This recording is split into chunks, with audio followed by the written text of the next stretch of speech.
Hello, good day. Welcome once again to another episode of Kwentuhan Sessions, JMVL Case Digest, wherein we will discuss cases penned by Justice Mario V. Lopez in preparation for the 2024 bar exam. So this is episode 19 of our Kwentuhan Sessions kasi napakalakas ko sa inyo at napa 350 niyo po agad yung subscribers kaya napagawa ulit tayo.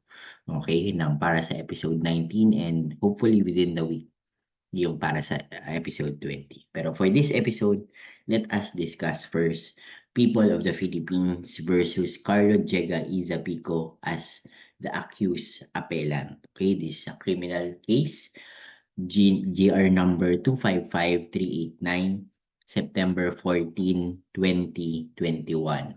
Okay, it discusses about rape and conspiracy in rape.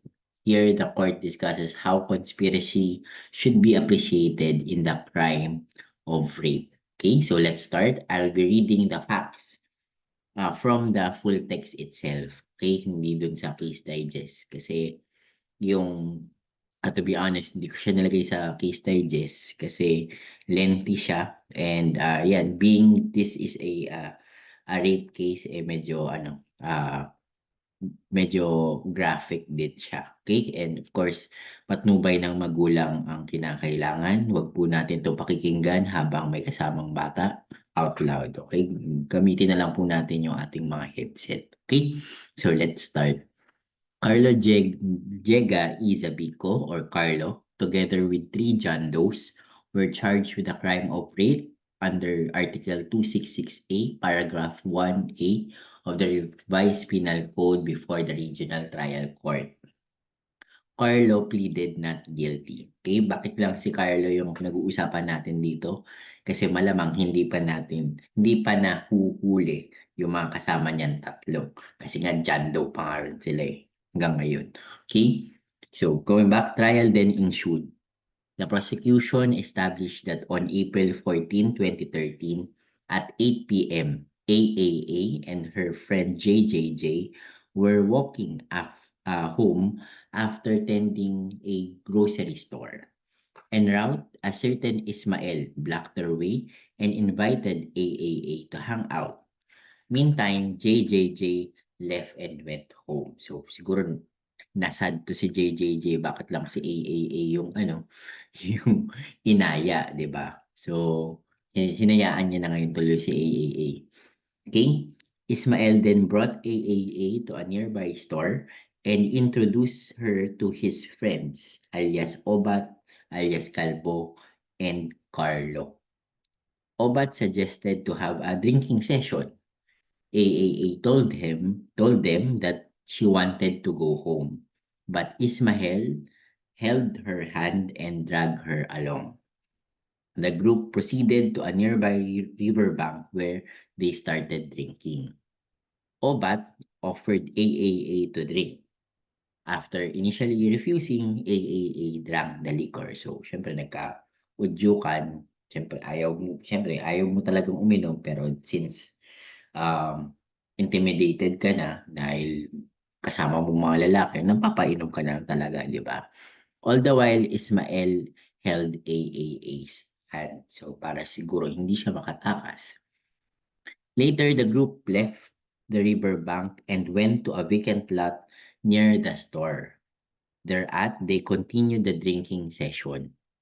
AAA felt dizzy and started to doze off. So, baka may amats na si AAA. Of course, hindi sinasabi yung pangalan kasi rape case ito. I forgot to mention, the victim here is a 12 years old minor. Okay, kaya confidential or hindi binabanggit yung pangalan ng victim.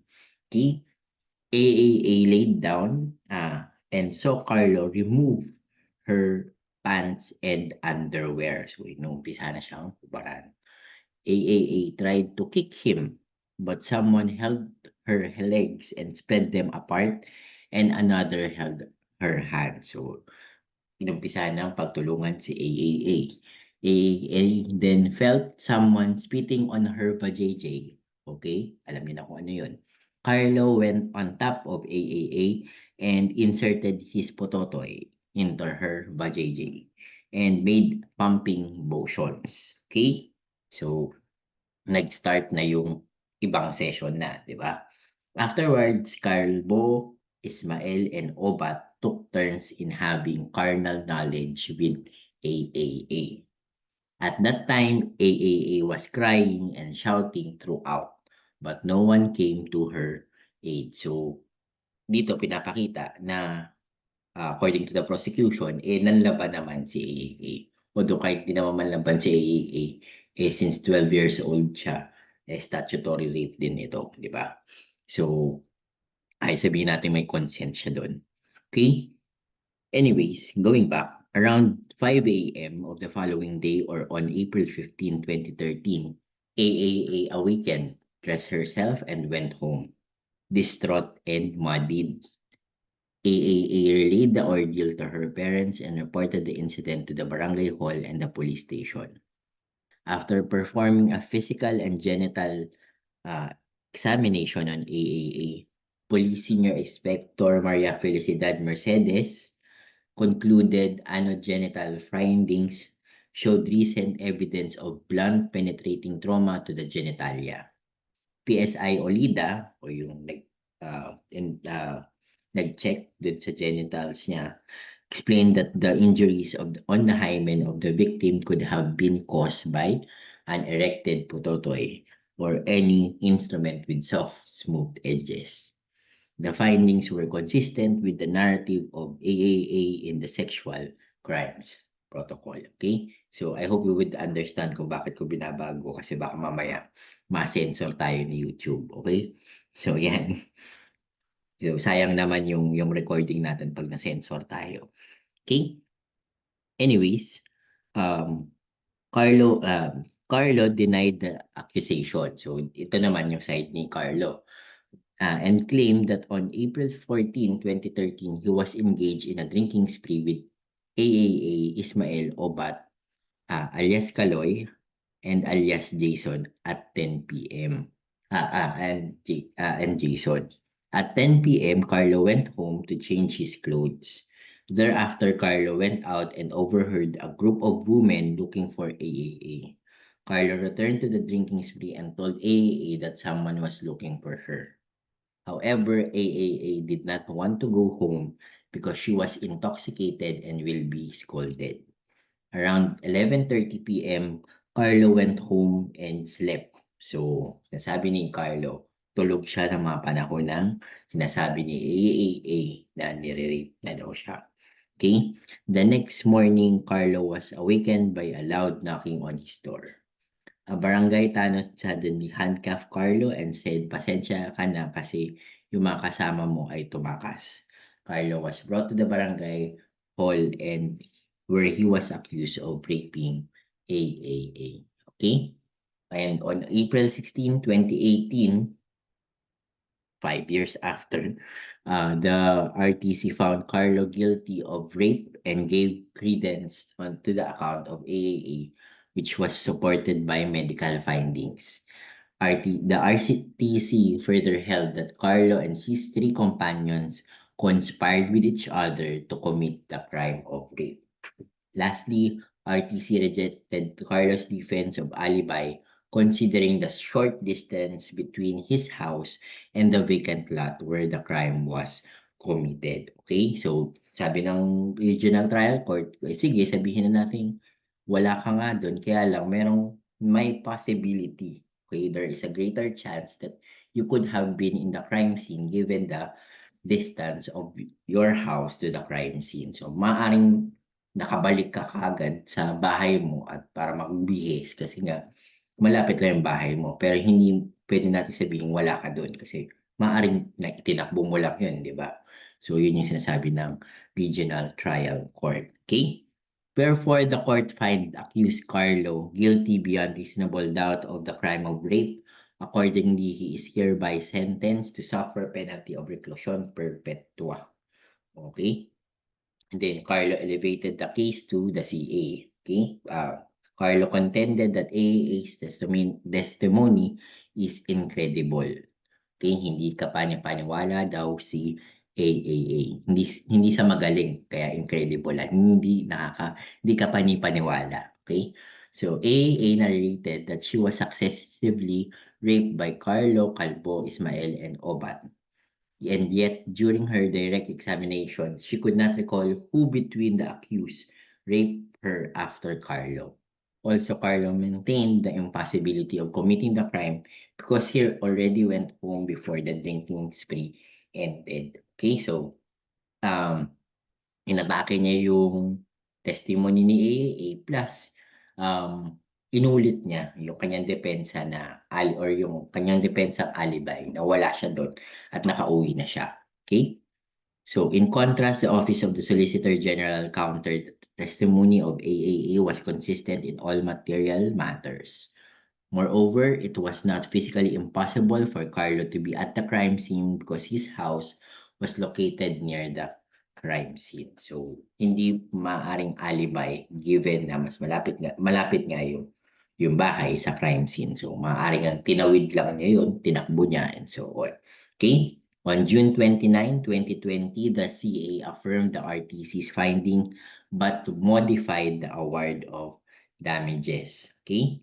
Wherein the accused appellant Carlo is ordered to pay the victim of the following amounts of 100,000 of civil indemnity, 100,000 as moral damage, and 100,000 as exemplary damage. Is further ordered to pay interest on all damages at the rate of 6%. Okay? So, then, since talo pa rin si Carlo, he went to the Supreme Court, okay, to appeal again. Okay, in their manifestations, the parties dispensed the filing of supplemental brief and adopt their filings filed before the CA. Carlo still impugns the credibility of AAA and maintains his defenses of denial and alibi. So, yun. So, yun nga yung nangyari kay AAA. And yun, since ayaw tanggapin ni Carlo ang kanyang pagkatalo, inakyat niya sa Supreme Court. So the issue in this case is, number one, whether or not Carlo and his co-accused are guilty of the crime of simple rape. Number two, whether or not the acts of Carlos conspirators should be taken as his act also. Okay? So, in short, yung pang-rape ba ng tatlong kasama niya, dapat ipataw din kay Carlo. Okay? As his own act. Okay? The court ruled that on the first ruling that yes, Carlo, along with the three John Does with him, are guilty of the crime of simple rape. Okay? Justice Mario V. Lopez citing Article 266A, the elements of rape are the offender had carnal knowledge of a woman and such act was accomplished through the use of force, threat, or intimidation. The above testimony is sufficient to establish that Carlo and his three companions had carnal knowledge of AAA and that they employed force to consummate the bestial acts. Okay? If you would read it in full text, again, I encourage you to read this in full text para kita niyo yung buong details. Nandun yung testimony ni AAA, okay? Yung palitan ng lawyer and yung siya being a witness in the stand. Okay? At dun ninarrate, okay, yung kung ano yung nangyari sa kanya. Okay? So, mas makikita nyo dun kasi mahirap naman yun ilagay sa digest kasi hindi na yung digest kapag nilagay ko pa yun. So, mas magandang basahin nyo din yung full text. Okay?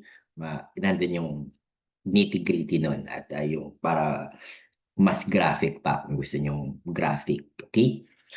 Going back, it is settled that force need not be irresistible but just enough to bring about desired result. So here, Justice Mario V. Lopez stating that you need the victim of rape, okay, hindi naman kailangan na sobra-sobrang pagpupumiglas, okay? Sabi pa nga ni Justice Mario V. Lopez dito, it is not necessary that the rape victim resisted unto death. Okay, so sobrang yung talagang pumiglas siya hanggang sa kinamatay niya na, di ba? Hindi naman kailangan ganon. Okay? The rule is that resistance may be proved by any physical overt act in any degree from the offended party.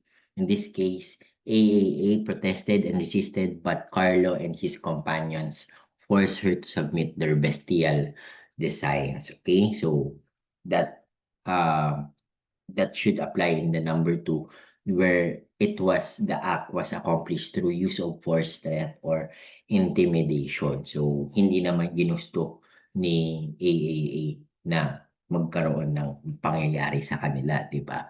Okay, at hindi naman kinakailangan, sabi ni Justice Mario V. Lopez, na todo-todong pumiglas ka. Okay? So, yun.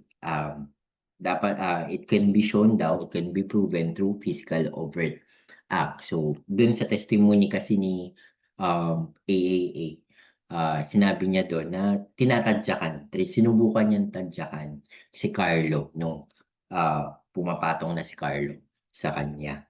Okay? Pero syempre, siguro malaki to si Carlo or hindi niya kinaya yung strength ni Carlo, plus she was being pinned down by the others. So wala talaga siyang laban doon, and therefore Carlo with the 3 John Does are guilty of the crime of simple rape. Okay, and issue number 2, with regards to the conspiracy in rape.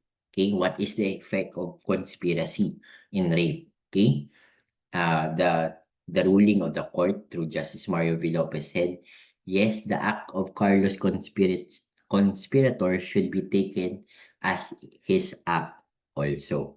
So, sabihin, hindi lang siya guilty through his own act na siya yung gumawa ng pang-rape, pati dun sa pang-rape din ng iba. Okay? Ng tatlong niyang kasama. Okay? Justice Mario V. Lopez said, the record showed that Carlo and his 3 companions successively raped AAA, and that while one of them had carnal knowledge of the victim, the others held her hands and kept her from struggling.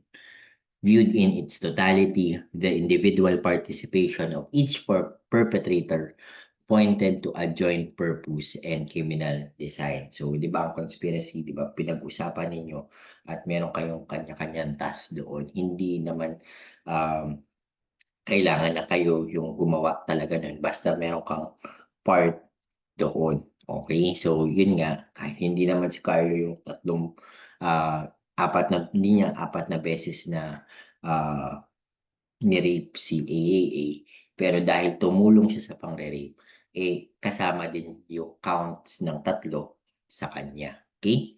Justice Mario V. Lopez further said, the rapes committed in the following order: first by Carlo, second by Calbo, third by Ismael, and fourth by Obat. Thus, the victim was raped 4 times. In several cases, the court held the accused appellant responsible not only for the rape he committed, but also for the other counts of rape that his co-conspirators perpetrated, although they were unidentified or at large. This is clear from the decisions of People versus Pluran, People versus Katubig Jr., People versus Sabal, and People versus Rondina, consistent with the rule where there is a conspiracy, the act of one conspirator is the act of all. So, kung ano yung ginawa ng isa, gawa na din ng isa dahil nagkaroon kayo ng conspiracy. Okay? Justice Mario V. Lopez expounded on this cited cases where he said, in Plural, the accused appellant was responsible not only for the rape committed personally by him, but also for the 2 other counts of rape committed by his co-accused Roberto and Juani Canedo, who remained at large. In Katubig Jr., the court affirmed the trial court's decision convicting the accused appellant with 5 counts of rape committed by him and 4 other unidentified persons.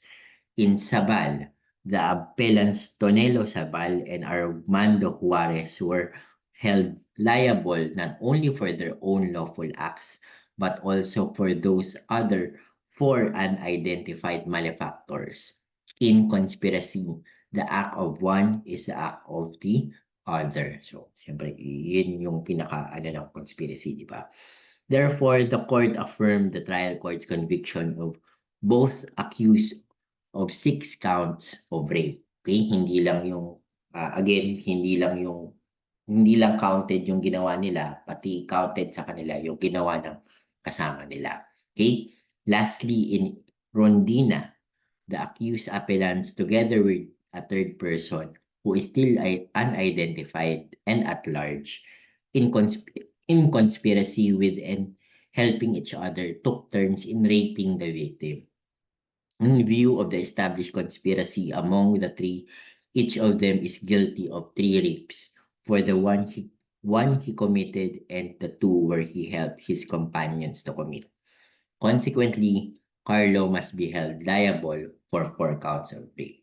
So, as you can see, yun nga, Justice Mario V. Lopez lays down the legal basis and then applies it to the facts. Yun naman yung turo sa atin sa law school, di ba? Ganon din niya i-present yung kanyang mga decisions or yung mga pen decisions niya. And, well, siguro tip na rin to, di ba?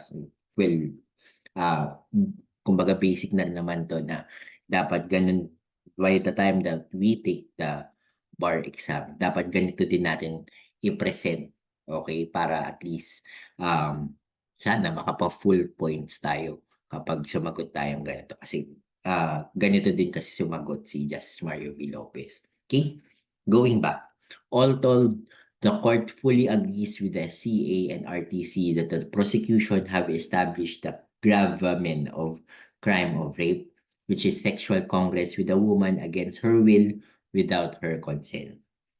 As discussed earlier, however, Carlo must be convicted of 4 counts of simple rape and should be sentenced with reclusion perpetua for each count. Kasi dun sa RTC and CA findings, okay, dun sa decision nila, hindi nila tinake into account yung count ng ginawa ng tatlo, okay?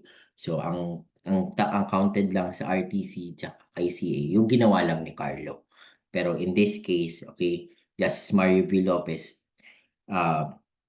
took consideration of given